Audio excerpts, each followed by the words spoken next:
Hey guys, I wanted to get on here today and share my experience about what happened with my mom and dad's house. It just popped in my mind the other night and I was like, I should do a video about that. I hope I can get through it. Connor's in here with me, so we'll probably get interrupted quite a bit. That's okay.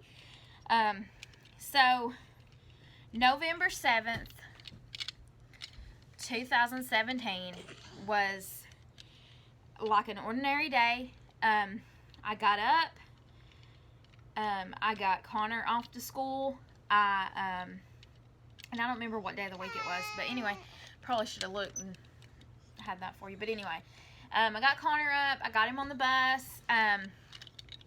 We took a school picture that morning.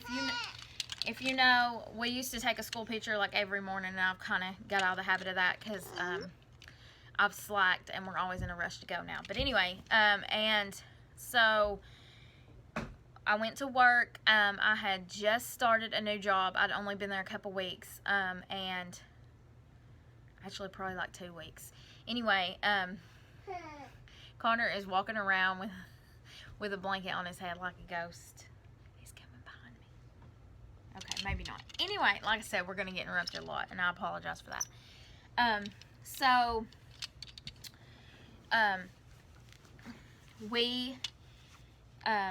I was at work and I got a text message from my cousin, and she said, hey, call me when you can. And so I said, I hadn't texted her back yet because I was fixing to take a break, and I was like, well, I'll text her back on my break. And it kind of made me a little bit nervous. I wasn't really freaked out. I was a little bit nervous because at the time her son was in the hospital, and I thought, oh my gosh, and he was a baby, y'all. I don't remember exactly how old he would have been. I don't want to sit here and embarrass myself by having to count it up and how slow I count in my head. But anyway, he was little and he was in the hospital. I think he might have had RSV. I can't remember now. But anyway, I thought, man, he's got worse or something's got worse. But again, she wouldn't be texting me if it was like an emergency. You know what I mean? Like, I guess she probably would be. I just feel like she wouldn't have been texting me if it was horrible. Her mom or somebody else would have been texting me. So I wasn't even that freaked out, but I did get worried. It did scare me a little bit. And before I could go out to my break, I was helping some kids with math. If you don't know, I work as a teacher's aide at our local high school. So we were doing math, and I was helping some kids with some math, and I thought, as soon as we get done with this, we were almost done, I'll go take a break and I'll call her back. And about that time, just a few minutes later, my phone started ringing, and it was my mom. And my mom does not call me at work, so I knew something's wrong. I had got the text from my cousin, and now my mom's calling. Something is definitely wrong. And so one of my first thoughts, of course, was my grandparents, because I feel like that's where your mind always goes. Of course, we know that tragedies happen to young people too, and but I just feel like that's where your mind goes. And so I thought, oh my gosh, somebody's in the hospital, something's wrong. So anyway, I told the teacher in our classroom, I said, hey, I really need to go out and call my mom back. My mom just called me, and my mom would not call me unless something was wrong. And she's like, sure, yeah, go, And so I went outside, and I got in my car, and I called, I listened to my voicemail. My mom had left a voicemail. And it said, she was upset in it, I could tell. She was trying not to cry, and it said, hey, I need you to call me back as soon as you get this. And then her voice kind of broke like she was crying, and she said, as soon as you get this, I need you to call me. And so I'm like, oh, something is bad wrong. So I called my mom back immediately, and she said hello, and I was like, hey, what's going on? And she said, a tornado hit the house, and your dad is in the ambulance, and he's on his way to the hospital. And I started crying, and I said, okay, which hospital? And she told me, and I said, okay, I'll be right there. And she's like, okay, well, drive slow because the ambulance hasn't even left yet, and just be careful, because it wasn't really storming in Sweetwater. Now, this all happened close to Decatur. In Sweetwater, it wasn't storming at the time. It had been, but it was just raining really hard, and the ground was wet. I mean, there was water in the road. It was really wet. And I said, okay, I will. So I go back in the building to tell the teacher, hey, I got to go. And she met me at the door because, you know, when I left, I told her, hey, my mom's calling. She wouldn't call me unless something's wrong. So she met me at the door. And she said, is everything okay? I'm sure I was white as a ghost. I'm sure I looked crazy. I do remember I wasn't crying. I was not really hyperventilating, but I remember just breathing super heavy, and I was starting to get panicked. But I was I need to speak to her and tell her, I got to go. I got to keep this together. And so I told her, she asked me if everything's okay, and I said no. I said, a tornado hit my parents' house, and she was like, oh my gosh, you know, and I said, and then that's when I started crying. I said, my dad was home, and I got to go. And she said, go. And I said, do I need to talk to anyone else? Because I thought, I was brand new there. I had no idea what the protocol is or anything, and I didn't want to get in trouble.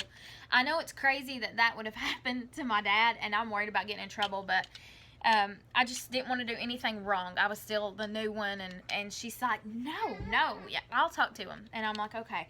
And so I left. I remember driving to Athens.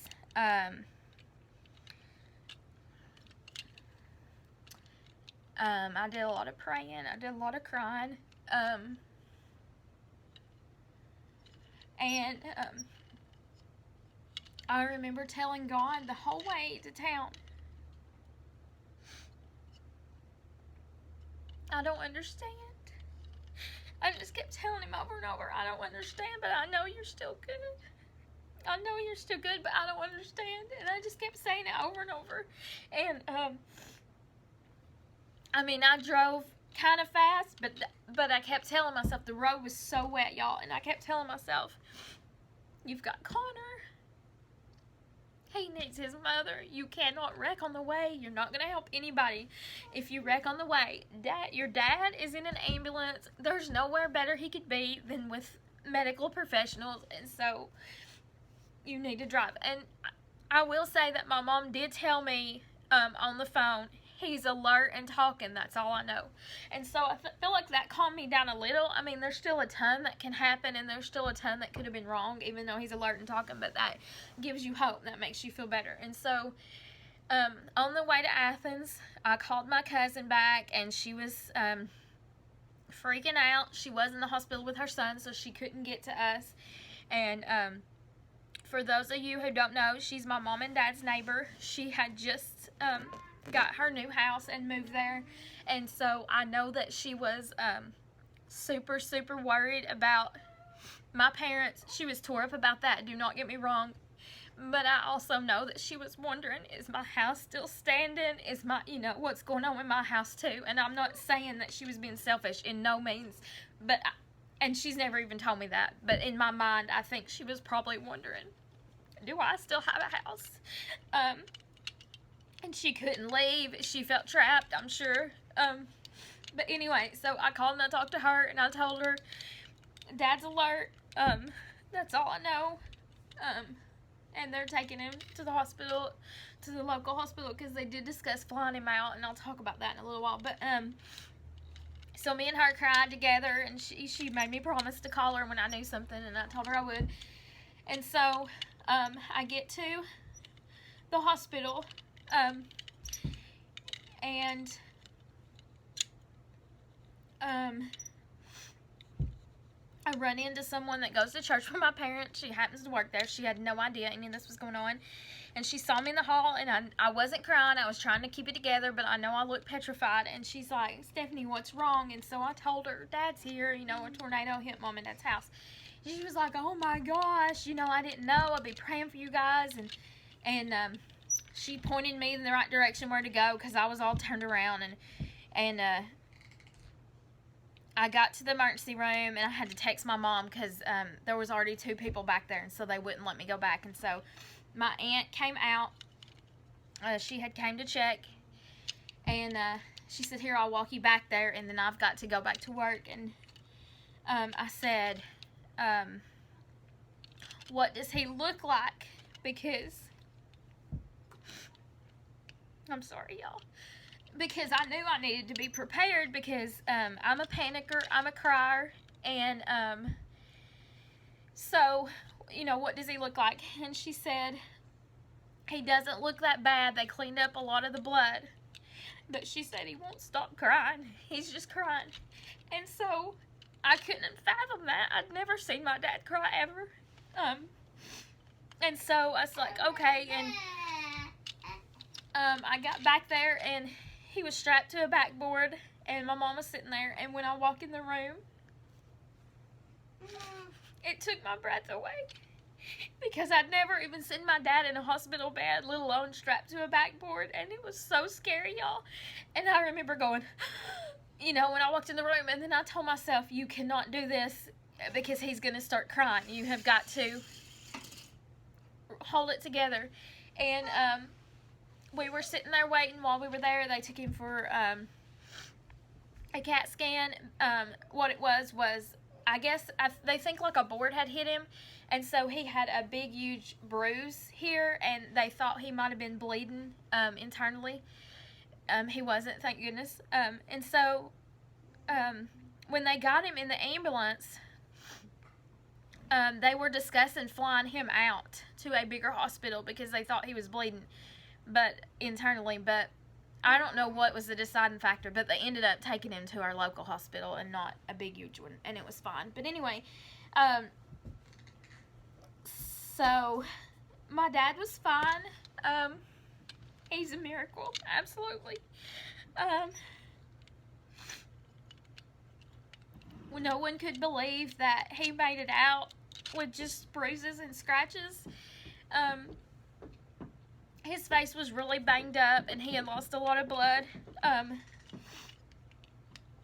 Anyway, I'm trying to skip through this because I'm afraid my phone battery is about to die, and I'm trying to dry it up too. But, so what had happened was, my dad had an abscess. He had been to the doctor that morning. They gave him pain meds and put him out of work for like 2 days, I think, 2 or 3 days. And so he went home, and he took his pain meds, and he went to bed. And he woke up, and the power had went out. And so he was going to get up and call Volunteer Electric and report that the power was out. But the house started shaking. And he said it was pitch black. And he said he barely got up to his feet. And the next thing he knew, he was laying in the floor. And he could see the wall coming. And it tore the house to pieces, y'all. We later found out that they're pretty sure the house rolled at least once. Where it was sitting, it was all the way over. Like, it wasn't even near the foundation. It was way over here. The room he was in was completely destroyed. We have no idea how he got out without being hurt or dead. Actually, we do. We know that God had his hand on him and took care of him. So, my parents stayed in a hotel for a while, and then they ended up renting a house down from me. Our landlords had, and I'm skipping over a lot of this, y'all. I apologize, but I just don't have the time to go deep into it. But it changed me in a lot of ways. I'd never had a big tragedy like that, and I'm not bragging. I'm very blessed, and I'm very thankful. I've never had one of my family members pass away. My grandparents are still living, and the ones that passed on before, I was too young to remember. And so I'm not bragging. Like I said, I'm very blessed, and I know the day will come. But I'm going to repeat to myself when that day comes. The same thing I repeated that day on my way to the hospital. I'm going to keep repeating, God, I don't understand, but I know you're still good. And I'm going to cling to that when troubles come in this life. And I've grown a lot. I've learned a lot. I got to see the community come together for my parents. When they moved into the house to rent, they didn't have anything. They had nothing. My mom got out a few of her clothes. My dad's clothes, we finally dug through and found too. But there was, and like I said, I'm skipping over a lot of this, but there was so much stuff that they needed. I mean, they needed everything, and we got it all gave to them. We didn't pay for anything. And it was the community coming together, and everybody was praying, and everybody was reaching out to us. And I had so many messages that day that I could not answer everybody back. And I know that God is good, and I know that He had a purpose for that, and I don't know what it was. And I may never know, but I know that He's good, and we're not bitter, we're not mad. And I know that's easy for me to say because I didn't live there, but it was my childhood home. I lived there from about 4 years old on. All the pictures of me when I was little, we got out a few, but most of them are gone. And just things that I could never get back. But it's okay, they're just things, and we're just certainly glad that Dad's okay. And another thing that really scared me, and I know that this is probably a little selfish, maybe a little bit shallow, but that weekend, I think this happened on a Monday or Tuesday, I can't remember for sure, but that weekend before, Connor had spent the night there, and Connor slept in the extra bedroom, and he slept in a pack and play, and the pack and play was still intact, but the room had kind of collapsed over it, and there was no way to get into it. And so when I saw that, I was just so grateful that the storm hadn't came a few days sooner, because we couldn't have got to him. I mean, eventually you're breaking through windows, and I promise you I would have got to him, but I'm just saying he wouldn't have been easily accessible. And so I'm just so thankful for, if it had to happen, I'm thankful for the way it happened. I know that God had His handprints on it. And so my parents lived by me for 7-8 months. I can't remember off the top of my head now. And they recently got a double wide in their back, and it's beautiful and it's wonderful, and we're so happy for them. But it doesn't take away it makes us happy. We know we have to move on. But there's still a lot of hurt. Sorry, y'all. There's still a lot of hurt because it will never be the house I grew up in.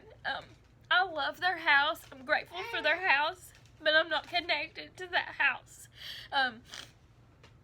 The way that I was, the one I'd lived in all my life. And we went out one day, and we were going to dig through and get out what we could. And my uncle actually hooked a tractor to one side of the house and pulled it off so we could get into the house.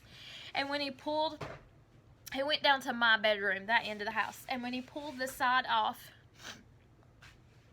here come this white blur. It fell out. And it was my wedding dress. It hung in my bedroom closet. And it was fine. It was perfect. And, I didn't need that wedding dress. I'm not going to wear it again. I probably can't fit in it. But anyway, I didn't need the wedding dress. But it's just the little things like that we did end up getting out. And we're so grateful and we're so thankful. And God's promises are real. And He can get you through some of the worst stuff. And you can say, God, I don't understand, but I know You're still good. And so that is a promise that I encourage you to cling to when times get tough. Like I said, the community came together, and they were so good to us. That night after Dad got discharged that same day, they figured out he's just bruised up, he's just scratched up, but he's okay. He was not okay emotionally. He had PTSD. He dealt with a lot of crying, a lot of nightmares, but he's doing better now because God is good, and he has been prayed for. He has been prayed over so much, and we know that God is answering prayers. And so then he got out of the hospital. We wanted to go out to the house. My mom hadn't even seen it. She met the ambulance at the end of the driveway. She'd never even went up and seen it. So we went up and seen it, and there were no words to describe how it felt when we drove up that driveway.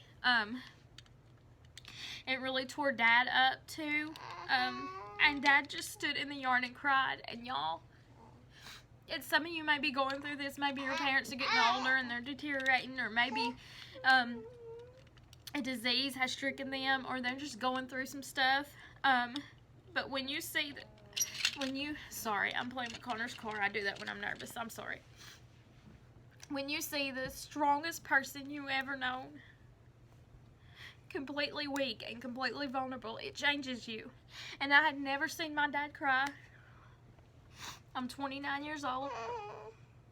I had never seen him cry, and he was heartbroken, and he was traumatized, and but he was okay physically, and we're so grateful, and we're so thankful, and there's so much more I could dive into this story and tell you, but it's his story to tell. It's not mine. It's his testimony. But I will say that it was one of the scariest moments of my life. It was I know it was the scariest moment of his life. And we are so grateful for our community. We are so grateful for our friends and family. They have carried us. God has carried us.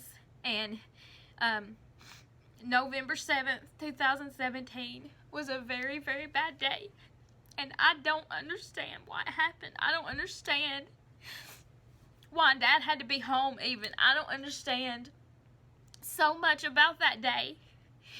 But I know that God's still good. I know that He has restored their home. He has gave them a home that some might say is better. I have a hard time saying that because it's not in my heart like the other house was. So I have a hard time saying that it's better. But He has restored them tenfold, and He will do that for you too. If you're going through anything, just cling to Him. And so I just wanted to get on here today and talk about that. I know I probably should have done it 7-8 months ago when it happened, but it was too. I couldn't have, y'all. We have healed. Dad has healed. He's doing a lot better. It's still not great when it storms. I don't think any of us like storms. But we're okay. And I know I keep saying we're like I live there, and I did not live there. I mean, I lived there from 4 years old until I turned 19 and got married, and that house was everything to me. That house was my life. It had so much in it. It had so much that I can't get back. But it's okay because we have our family and we have each other. And y'all, I want to drive this through to you because I have to remind myself this all the time. These physical possessions, they're nothing. You have to hold on to the people you love. You have to be there for those you care about, and just your family and your friends. And you have to be a kind and genuine person and quit worrying about stuff and how much I have and these things and money, and just love on people, because that's what God wants us to do. And so that's what I wanted to share today. I thank you for watching. If you have any questions, I'd be happy to answer. I know I skipped over that and didn't talk about a whole lot, but I just wanted to talk about my side. I didn't want to tell too much about my dad's side. And that's how it played out, and that's how it happened. And I didn't say, but I will say my job was very good to me. They took care of me. Actually, the day after it happened, I tried to go into work because I was afraid I might get in trouble if I didn't.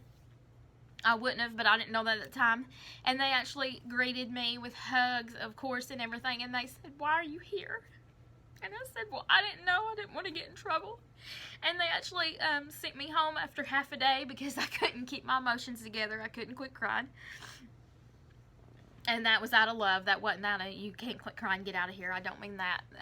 And so I'm very grateful for them. And I did want to give them a little shout out on here. So anyway, thank you for watching. I know it's been scattered, and like I said, if there's anything else you want to know about the storm, it was straight line wind. I don't know if I said that. We still think it was a tornado. Dad still swears it was a tornado. We'll never know for sure, but they're saying it was straight line wind, and it just came through, and it just took the house, and it did roll at least once, maybe twice. And I want to give a shout out to the man named Jamie Johnson. We don't know him, but he's our hero. He actually stopped and helped Dad that day. Dad actually thought he was bleeding to death. There was that much blood coming from his face. And Jamie stopped, and like I said, we don't know him. He stopped and he called 911. He was trying to call my mom. He couldn't get a signal because if you know where they live, there's no signal there. It's just you know, you can't understand. And he ended up calling my mom several times. She kept saying, "I can't understand you. Who is this?" Because she didn't know the number. And he ended up texting her. Anyway, my mom finally found out and got out there, and he stayed with Dad. He gave Dad clothes because Dad was in bed. He had on, don't tell him I told you, he had on his underwear, and that was it. And he actually circled the house a couple times while he's bleeding profusely looking for clothes. And that's how, I don't know the word. That's how he is. I don't know the word. I can't think of the word. He would never go out that way. He would never let anyone see him that way. I can't think of the word. Discreet. He's discreet. He's very discreet. And so he gave him some clothes that were in his car. And he was just very good to him. He was very helpful to him. And we're so thankful, because I have no idea what would have happened if Dad would have had to walk, if he would have passed out from all the blood he'd lost, if he would have, anything could have happened. And we're just, I gotta cry over here. What's wrong? He's sleepy. We're just so grateful for him and what he did. And me and my family have reached out to him. We've probably drove him nuts, all trying to reach out to him and just tell him thank you. And he's like, oh, I did what anyone would do. But I don't think that's true, because I think there's so many people who would not have helped. And so y'all, be kind to one another. Help people if you can. Don't get out and put yourself in danger. But if you see someone in need, help if you can. And just keep loving each other and keep being kind, because that's what Jesus wants us to do. And just thank you for watching.